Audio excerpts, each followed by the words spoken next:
What is going on, everybody? My name is Rich and this is Reviews with Rich. The Batman is finally here and I'm going to give you my spoiler-free review.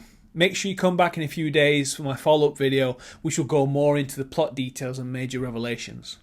If you can show your support with this video, hit that like button and subscribe to the channel. I'd really appreciate it. So, is this the best Batman movie ever? Let's go!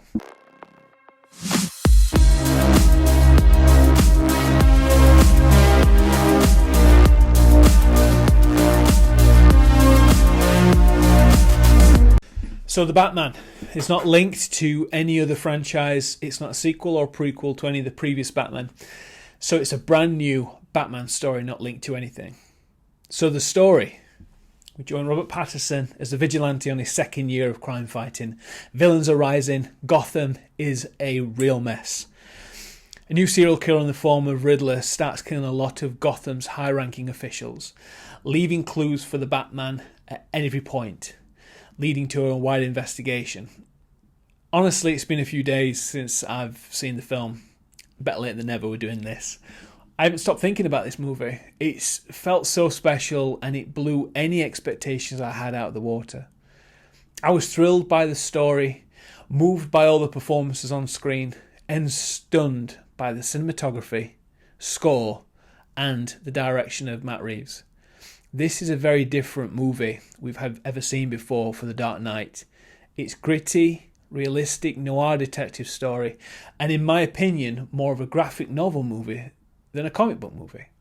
So, Robert Pattinson gives one of the best takes of the character, playing him more human and vulnerable. He's carrying so much trauma, and you can see it in his eyes. His Batman is terrifying to the criminals, and the way he's introduced in the film really shows you why. The fight scenes are shot perfectly to showcase his brutality and skills as a martial artist. It's very, very similar to the comics and Arkham games if you've ever played them. His Bruce Wayne is less of a focus in this movie, as the majority of the movie is set at night, but when you see him in public, he's yet to adopt the billionaire playboy persona. I'm sure they'll be focusing on that in the future. Paul Dano is the Riddler. Wow. What a performance. His work in this is some of the best I've ever seen in a comic book movie. I love how different he is from the previous iterations and the source material. He's absolutely chilling as the Riddler. Comparisons, of course, have been made to the real-life serial killer, the Zodiac, which I very much agree with. Zoe Kravitz is Selina Kyle / Catwoman. She's fantastic as well. She's kind of like a co-lead in this, really. Her character is so strong, and you really feel her presence when she's on screen.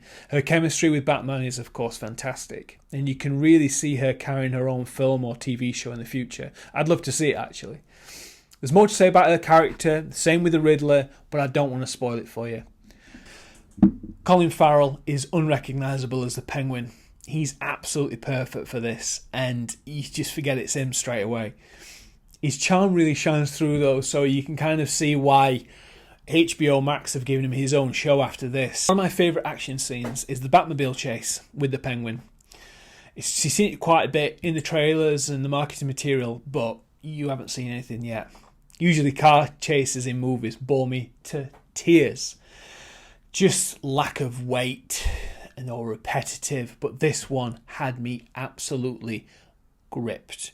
It's fantastic, it's beautifully shot, it feels so real. The score by Michael Giacchino is absolutely perfect. From the use of Something in the Way by Nirvana and the Imperial March-esque Batman theme sticks with you well after the movie finishes. So, Matt Reeves co-wrote and directed this unique masterpiece. His vision of the characters and this world is something I could watch 10 more of these movies.